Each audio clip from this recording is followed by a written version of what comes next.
Matiali en fête ce samedi 31 mai à l'occasion de l'arrivée de la première dame Dominique Ouattara pour la double célébration de la fête des mères, couplée à l'inauguration du lycée d'excellence de jeunes filles, baptisé en son nom. C'est aux environs de 10 heures que l'aéroplane transportant l'illustre invité s'est posé à l'aéroport de Korogo. Civilité faite aux autorités de la région, la marraine de la cérémonie s'est ensuite rendue au lycée d'excellence de jeunes filles Dominique Ouattara, où elle a procédé dans un premier temps à l'inauguration officielle de l'établissement, avant l'étape du terrain, pour un échange convivial avec les femmes de Ciné-Matiali.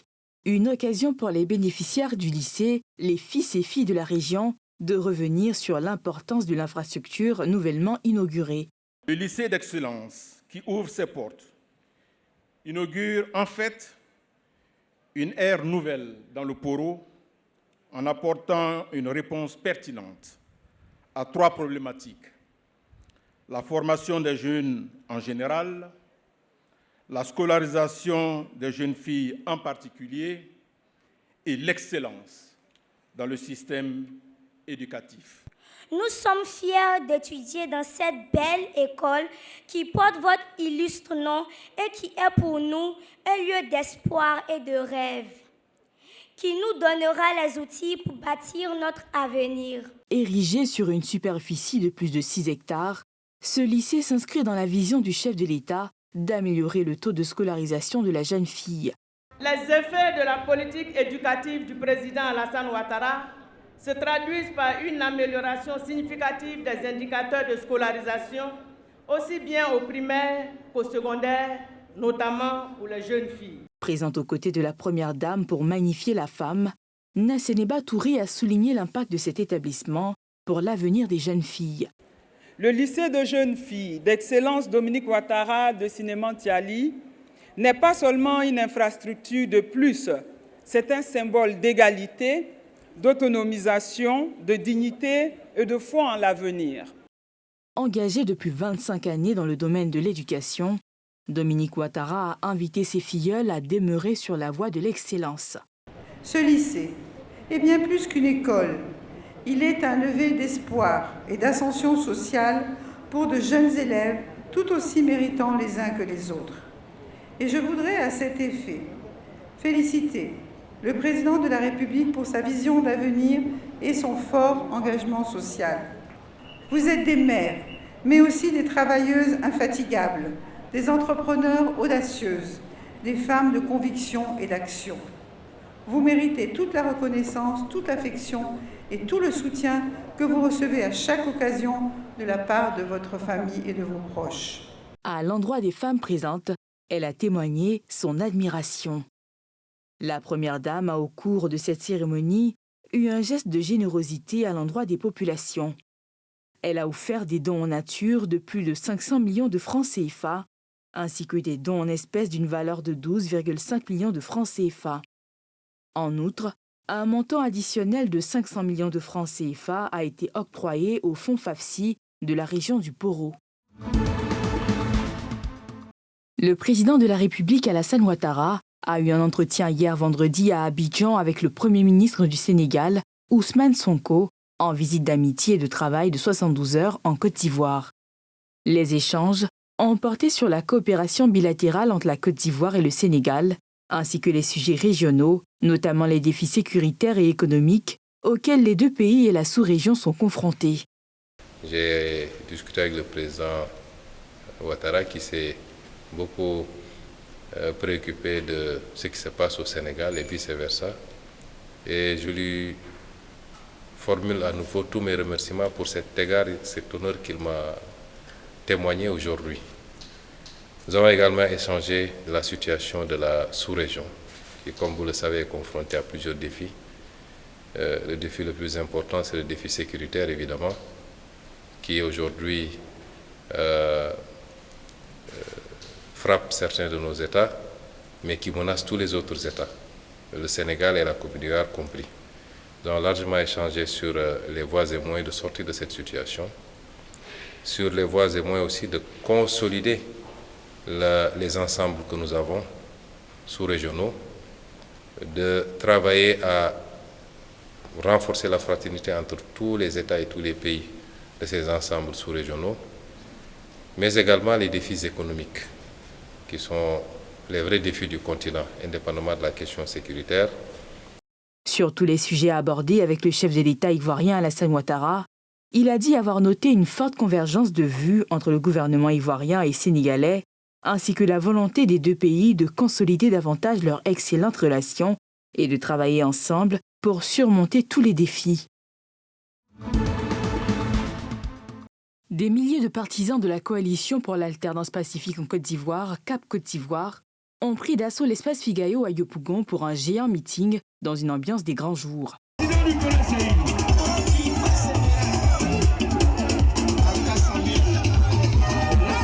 Les partis et organisations politiques membres ont mobilisé leurs militants pour exprimer leurs préoccupations liées au processus électoral en vue de la présidentielle d'octobre prochain. Le président du comité d'organisation a insisté sur la nécessité pour l'opposition de rester unie et porter des revendications claires. Nous sommes regroupés au-delà de notre ego, au-delà de nos ambitions personnelles. Nous voici regroupés au nom de Cap Côte d'Ivoire. Pour que nous puissions donner à ce pays des institutions debout. Les responsables des partis membres de la coalition ont tour à tour appelé à un dialogue politique avec le pouvoir pour aplanir les différends avant le scrutin présidentiel. Nous avons demandé que soit revisité le code électoral de Côte d'Ivoire, que soit auditée la liste électorale pour les élections de 2025. Nous revendiquons une nouvelle commission électorale indépendante. Nous demandons la dissolution de la commission électorale actuelle. Nous exigeons la dissolution de la commission électorale actuelle. Le président du PDCI-RDA, Tidjane Thiam, par ailleurs, président de la coalition, a depuis Paris dénoncé son retrait de la liste électorale et appelé à la mobilisation pour une alternance politique en Côte d'Ivoire. Dans le cadre de l'amélioration du système de diagnostic médical en Côte d'Ivoire, le ministre de la Santé, Pierre Damba, a salué l'arrivée d'un nouvel acteur dans le pays. Il s'agit de Roche Diagnostic, qui viendra répondre aux besoins de patients et de professionnels de santé, affirment ses fondateurs. Nous avons une ambition de multiplier par 10 le nombre de tests de qualité que nous souhaitons rendre accessibles aux populations. Et nous sommes persuadés que pour le faire, il nous faut avoir une présence locale très forte. Nous sommes actifs dans les problèmes de santé qui concernent l'Afrique en particulier. Je vais citer le VIH, je vais citer la tuberculose, je vais citer les hépatites virales et je vais citer les HPV, Human Papillomavirus, qui est le facteur de risque principal pour le cancer du col de l'utérus, l'un des cancers majeurs de la femme aujourd'hui. Selon Pierre Damba, cette filiale permettra de rapprocher les opérations, de garantir la sécurité de l'approvisionnement aux solutions diagnostiques, de soutenir les investissements locaux et d'accélérer les délais de livraison. L'engagement de la Côte d'Ivoire est de mettre en place une plateforme diagnostique afin de progresser de manière significative dans la lutte contre le double fardeau des maladies transmissibles, qui sont la plupart les maladies infectieuses et les maladies non transmissibles. Nous pensons que cela permettra de rapprocher les opérations et d'assurer la sécurité de l'approvisionnement là où c'est nécessaire. Il soutiendra également les investissements locaux en vue d'instaurer la couverture sanitaire universelle pour chaque personne dans notre grand pays. Le ministre de la Santé a mis en lumière la volonté des autorités ivoiriennes de consolider la souveraineté sanitaire du pays en s'appuyant sur un diagnostic plus précoce, plus accessible et mieux réparti. Après le drame survenu le mardi 27 mai dernier, la direction en charge des transports terrestres a, au cours d'une conférence de presse, fait des précisions. Ce sont au total 10 véhicules qui ont été impliqués dans le carambolage, coûtant la vie à 4 personnes et blessant 20 autres. D'abord 5 personnes. Le conducteur, son voisin de droite qui est le passager, et 3 personnes à l'arrière. Le voisin de droite a pu sortir avant que l'incendie ne soit beaucoup plus accru. Donc lui, il est sorti brûlé du véhicule. Donc les 4 autres personnes qui sont restées dans le véhicule ont été entièrement calciné. Le conducteur impliqué est aujourd'hui en ce moment entre les mains de la gendarmerie. Donc la justice a ouvert son enquête. Selon les explications, le véhicule poids lourd venait d'un trajet depuis la ville de Korogo en direction du port autonome d'Abidjan. Oumar Sako confirme que le poids lourd était en bon état mécanique. Sur le véhicule poids lourd semi-remorque, de façon générale, l'état mécanique est bon. La visite technique est encore valable jusqu'au 7 février 2026.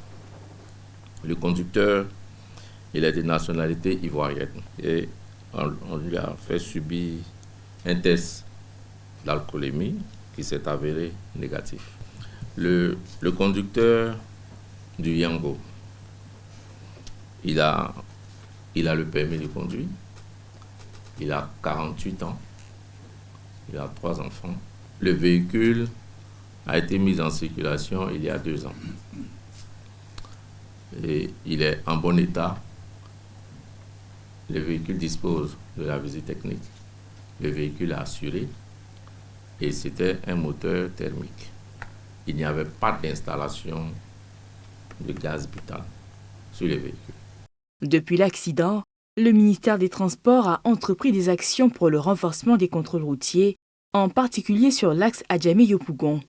Le durcissement de l'application d'interdiction de circulation des poids lourds entre 6h et 9h, puis entre 17h et 21h. Il invite par ailleurs les conducteurs à plus de responsabilités sur la route. Une centaine de chefs de village, de chefs de communauté, ainsi que des groupements de femmes de la région du Tchologo ont reçu des mains du député Traoré Drissa des basins à quelques jours de la fête d'Aïd el-Kébir.